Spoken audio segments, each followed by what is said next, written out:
Para sa ating balita, Malacanang hindi makapaniwala sa maraming Pinoy ang nagugutom.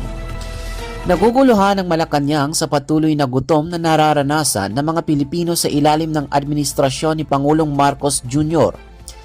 Ayon sa pinakahuling survey ng Social Weather Station, umabot na sa 7.5 milyong pamilya o 27.2% ng mga kabahayan ang nakakaranas ng involuntary hunger. Ang pinakamataas na bilang mula noong September 2020 sa gitna ng COVID-19 pandemic.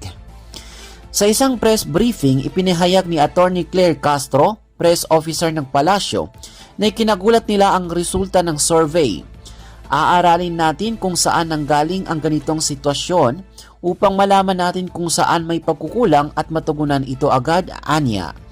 Tinututukan ng gobyerno ang mga programa ng Department of Social Welfare and Development upang maibsan ang gutom. Kabilang dito ang Food Stamp Program na nagbibigay ng 3,000 buwanang ayuda para sa pagkain at walang gutom kitchen na nagbibigay ng libreng pagkain sa mga lansangan, lalo na sa Pasay City at pati na rin sa konsepto ng Cook-Off Challenge at iba pang inistabiya. At yan ang ating update balita. Ito po ang inyong lingkod si Loy Imam, nag-uulat.